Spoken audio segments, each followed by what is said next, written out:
There he goes. Got him. That feels like a pretty good crop.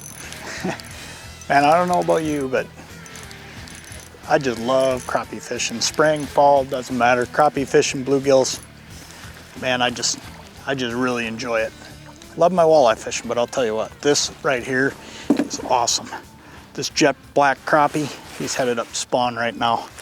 Just a good 9-10 inch eater size fish. But I'll tell you what, if you fish crappies, I'm gonna show you something that's gonna help you catch a few more crappies throughout the year. Let me get this guy unhooked and I'll get him back. And then I wanna show you the most important part of what I'm using right now. And that is my float. Boy, I got him in that only bone spot in a crappie's mouth. Let's see if we can get him. Here we go. There we go. It's a good fish. We'll get him out of here. Let me show you this. The reason I'm catching these fish the way I am is because of the float I'm using. This is a Thill Crappie Cork. Now here's what's cool about the crappie cork. Right up here there's a hump. It's about 3 feet deep on top.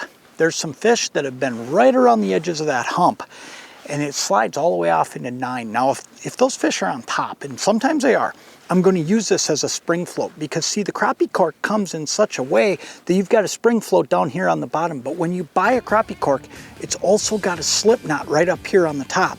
So what I did is, as these fish have slid off that edge today, I just switched over and now I'm using it as a slip float. So all I did is I slid the float on, I took that knot up here, I tightened it up, and I set it for the depth I wanted. So now I'm fishing 8 feet down over 9 feet of water right on the edge of that hump. That's why I'm catching these fish. A couple really cool things about the crappie cork. They come in a whole variety of sizes. Okay, so if you're in the south and you're catching giant crappies, if you're up here in the north and you got a little bit more finicky fish, there's a size in the crappie cork that fits everything.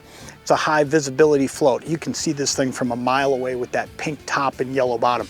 But here's the other thing. This is made of the finest balsa, and it's made right here in the USA. The Thill Crappie Cork is made right here. It's made with the best components. It's built to last. So when you buy this float, it's gonna last for you. It's gonna catch fish day in and day out, and it's gonna do everything you're looking for from a float. It's gonna give you the spring float, and it's gonna give you the slip float. So whether you're fishing shallow or deep, doesn't matter, the Thill Crappie Cork's got you covered. I'm gonna get me another one of those.